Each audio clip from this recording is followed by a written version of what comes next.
नमस्कार. Cook with वंदना रेसिपीमध्ये तुमचे मनापासून खूप खूप स्वागत आहे. आज आपण उपवासाचे सँडविच करणार आहोत. खिचडी खाऊन कंटाळा आला असेल, आषाढी एकादशी आली आहे आणि तळलेलं तेलकट नको असेल तर हे उपवासाचं सँडविच छान पर्याय आहे आणि झटपट होते आणि कमी साहित्यात आणि कुरकुरीत छान असे सँडविच आपण तयार करणार आहोत. तर त्यासाठी आपण साहित्य घेतलेलं आहे. 1 वाटी वरीचे तांदूळ म्हणजेच भगर, ती आपण स्वच्छ करून घेतलेली आहे. आणि आता आपण ती मिक्सरमध्ये बारीक पावडर करून घ्यायची आहे त्याची.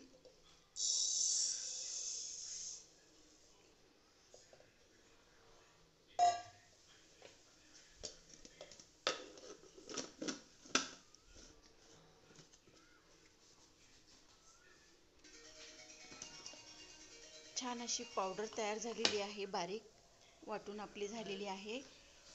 बघू शकता तुम्ही किती छान असं झालेली आहे दळून. त्यानंतर आपण त्याला एका ताटामध्ये काढून घ्यायचं आहे.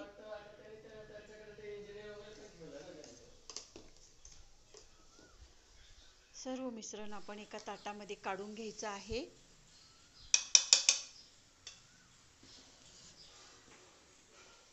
त्यामध्ये आपण मीठ घालायचं आहे चवीनुसार.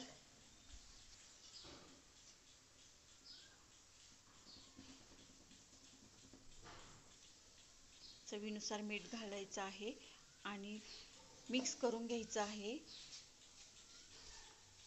आणि थोडं थोडं पाणी घालायचं आहे. साधारण अर्धी वाटी पाणी लागतं. एकदम खूप जास्त नाही घालायचं, लागेल तसंच घालायचं आहे.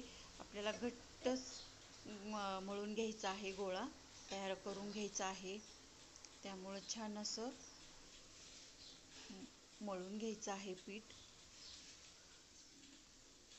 कोरडं वाटलं तर थोडंसं पाणी लावायचं आहे.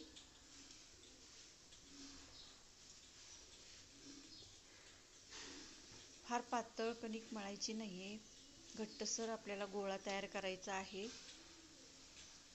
बघू शकता तुम्ही, अशा प्रकारे आपल्याला त्याचा तयार करायचा आहे गोळा पिठाचा.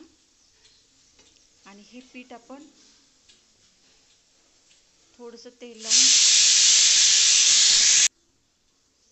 एक 10 मिनिटं आपण बाजूला ठेवून द्यायचं आहे. तोपर्यंत आपण चटणीची तयारी करून घ्यायची आहे. चटणीसाठी आपण खोबरं घेतलंय थोडंसं, 1 चमचा शेंगदाणे घेतले, 3-4 हिरवी मिरची घेतलेली आहे.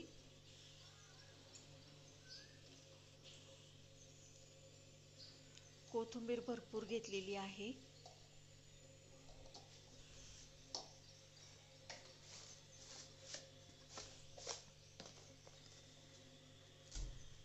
चवीनुसार मीठ घातलेलं आहे.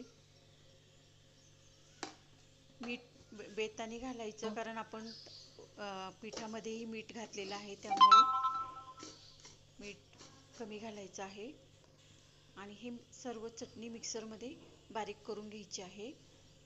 हे सर्व साहित्य, हे बघा, अशी चटणी आपल्याला ही सँडविचला लावायची आहे, त्यामुळं आपण ती पातळ नाही करायची, जरा घट्टसरच चटणी करायची आहे. कमी पाणी घालायचं आहे त्यात.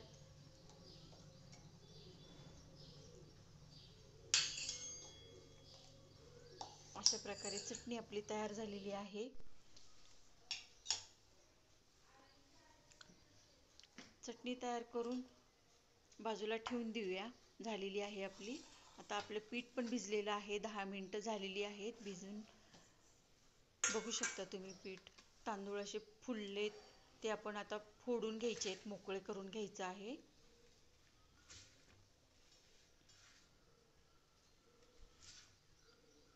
छान असे फुलले आहेत आणि मऊसूत झालेलं आहे. कमी वाटलं तर थोडंसं पाणी लावू शकता आणि पुन्हा एकदा छान मळून घ्यायचं आहे.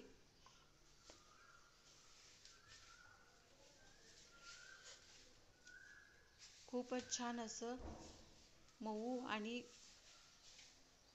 पीठ तयार झालेलं आहे आपलं भिजून.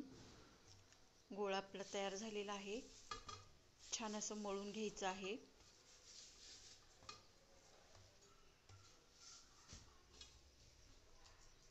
त्याला 1 चमचाभर तेल लावायचं आहे.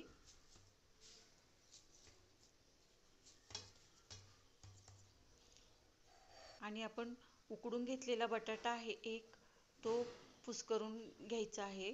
तुम्ही किसून पण घेऊ शकता. फक्त त्यातल्या गुठळ्या राहिल्या नाही पाहिजे. खूप चांगला बटाटा फोडून घ्यायचा आहे, म्हणजे आपलं सँडविच मध्ये चांगलं ते करता येतं व मिक्स होतं चांगलं. अशा मोडून घ्यायच्या आहेत गुठळ्या पण. छान असं बटाटा आपला कुस्करून झालेला आहे चांगला. तो आपण पिठामध्ये मळून घ्यायचा आहे चांगला.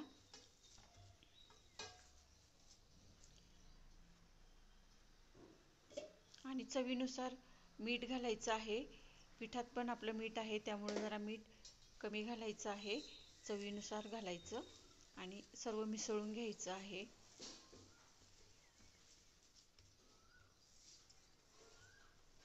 आणि पीठ आणि बटाटा एकजीव चांगलं मळून घ्यायचं. पाणी अजिबात नाही वापरायचं आता. पीठ आपलं छान खूप भिजलेलं आहे. मळून पण आपण एक 10 ते 15 मिनिटं ठेवून झालेले आहेत. त्यामुळं आपण पाणी आता लावायचं नाही. तेल घ्यायचं 1 चमचाभर. तेल लावून छान असा गोळा तयार करून घ्यायचा आहे पिठाचा. हे बघा किती स्पॉंजी आणि मऊसूत तयार झालेला आहे. अशा प्रकारे आपलं पीठ मळून झालेलं आहे.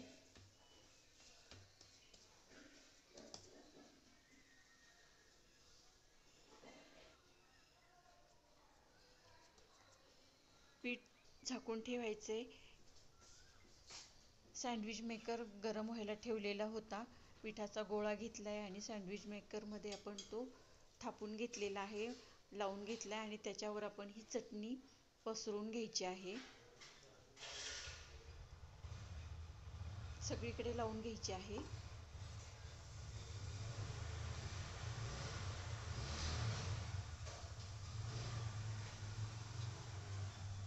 या चटणीचा कलर आणि चव पण छान लागते सँडविचला.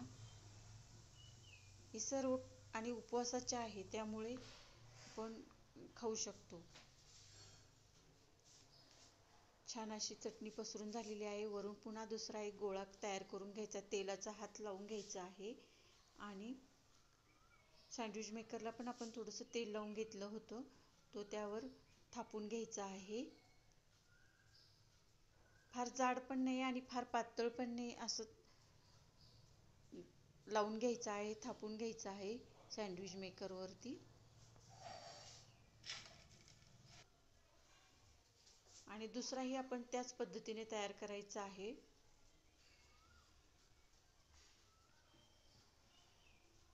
तेलाचा हात लावून गोळा आपण थापून घेतलेला आहे, त्याच्यावर पुन्हा चटणी पसरून घ्यायची आहे.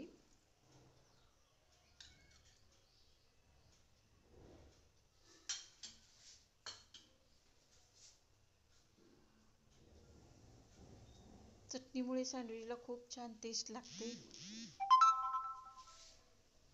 वरून पण एक लावून घ्यायचा आहे गोळा.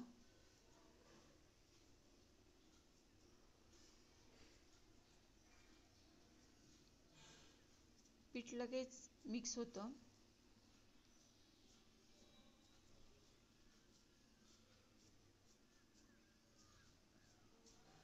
अशा प्रकारे आपण लावून घेतलेलं आहे सँडविच.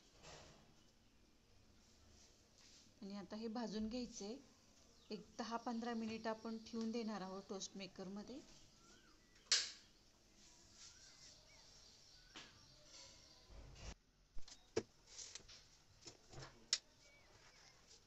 15 मिनिट झालेले आहे, 15 मिनिट झालेले आहेत. चेक करून बघायचं आहे.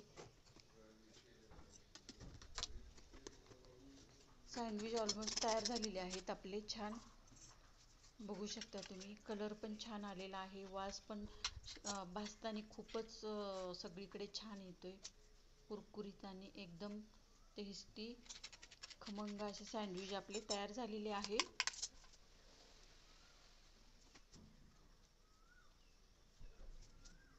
रेसिपी आवडली असेल तर माझ्या चॅनलला लाईक, शेअर, सबस्क्राईब जरूर करा. तयार आहे आपले उपवासाचे खमंग असे सँडविच. दोन्ही बाजूनी आपण भाजून घ्यायचे आहेत. बघू शकता तुम्ही दोन्ही साईडनी कसे छान भाजलेले आहेत.